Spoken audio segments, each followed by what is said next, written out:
I love to watch them. I wish that all of my chickens were here. That's right, I said it, Christmas. I wish they all were here. And I've been doing some thinking. I know that y'all don't want it. They're like, no, we like it's just us. We don't have any men. It's just us gals. And we get a new space every day. And now we get stuff from the garden, leftovers. And we're good. We're good to go here. Well, let me show you an idea that I have. Don't worry. I'm not going to put 50 chickens in here. But. Good morning.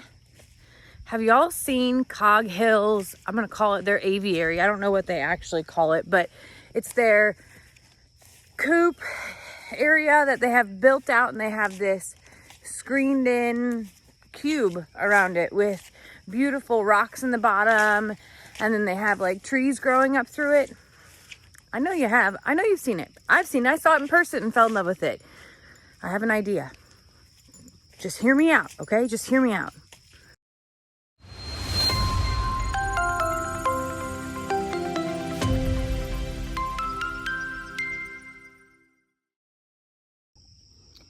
Well, it's kind of overgrown, but you know the deer stand, right?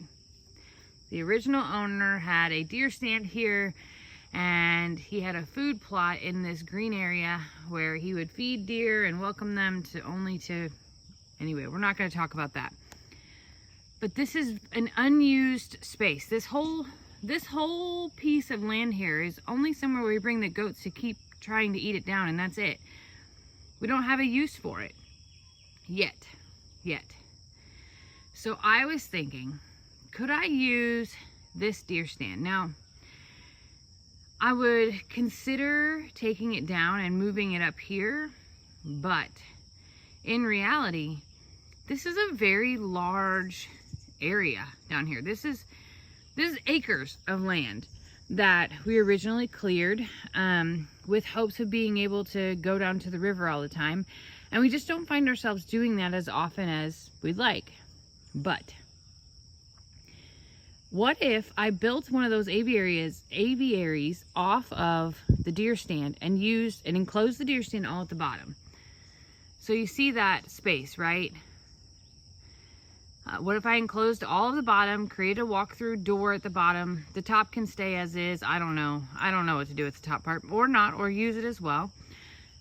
But what if I came off of it like, let's say 30, 40 feet and created a very tall enclosure that was screened in all the way from top to bottom? I can put my own trees in it, or we can include potentially, I can't see my finger here. Hold on, my finger's not in front of the camera. We could include that tree and just top it off to where it has limbs that would stay inside of it. But let's just say it doesn't have to have a concrete floor, nothing like that. It can have a dirt floor for all intents and purposes. But we create it very similarly to the Cog Hill aviary, to where nobody can dig underneath of it and nothing can get in. And what if I bring quite a few more chickens over here, just Nate as our only rooster, who, yes, he crows, but he won't if there's I don't think he will as much if he has all those ladies and no other men to compete with. And what if we built that for them? There's already water that I can run down there. I don't need electric. I can do everything solar. But it's such an unused space. I've been trying really hard to think of what can we put down here. I don't know the answer. I know that it's great dirt. So it is, beautiful, clean land once you get all of the weeds and stuff cleared out. So we would have to build a temporary goat enclosure to be able to get the goats to eat all this down, because that's the most efficient way to do this and cheapest way, obviously. And by temporary enclosure, I really mean like putting up some of that net fencing, or even just taking some of our cattle panels that we have here in a stack and, putting some T-posts in the ground and connecting that and moving that every day. to where they eat a section, then the next day they eat a section. So when Lester would herd them down in the mornings, they would spend the day down here eating and then come back up at night to be in their normal pasture where they're safe.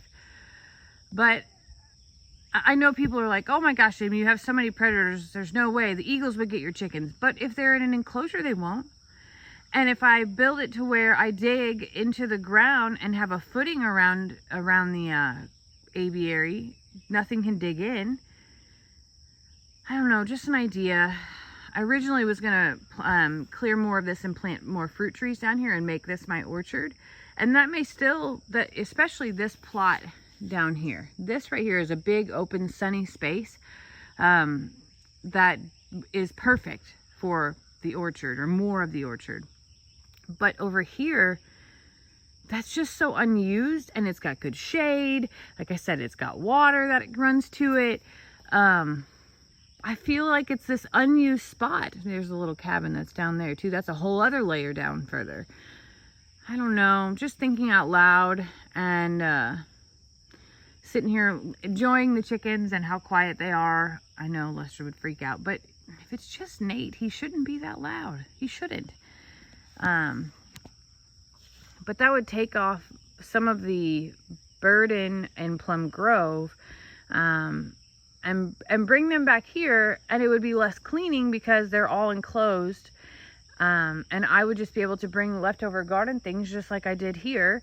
In addition to the fact that you could walk out and see there's so much that chickens would enjoy scratching through and eating down here. And this is just unused space right now that I feel like Lester and I have always done a really good job at maximizing our spaces and being able to, you know, use the land and work the land. And this for me right now is kind of like the leftovers. Like, what do we do with these leftovers? I really want to create that cabin down there into something as well. And we haven't had time to do it yet. Obviously, our lives are absolutely crazy busy and I can't add this on right now. But I'm just thinking, like, after the greenhouse project is done, after Lester's next fencing project is done, could we utilize that space to be able to bring some more of the animals over here, and how? And then the next thing that I'll say is I really want to find a way for the alpacas to make their way over here. I know that there's going to come a time where we have to wean Indy, and that for me is like heartbreaking because her and Annie are so close. And maybe it'll happen naturally, but either way, Indy, after about 18 months, can't be in with Ernie. And that sort of like has my, like, I need to start planning and strategizing about that and to figure out where and how we're going to make that happen as well. I would hope that Annie would have another baby and eventually we could separate. And if it's a girl, all the world's problems are solved. The two girls can come over, or Annie and Ernie can come over, and the two girls could stay there. But we know that Ernie can't be in the pastures with his daughters. And we don't want that to happen. So I got to strategize around how. I think here it's very simple because these three pastures are just connected, and they could essentially live together. I told Lester, I was like, we could have a boys club. We could have Carl, Ernie, heck, if Tex wants in on it, he could do that too.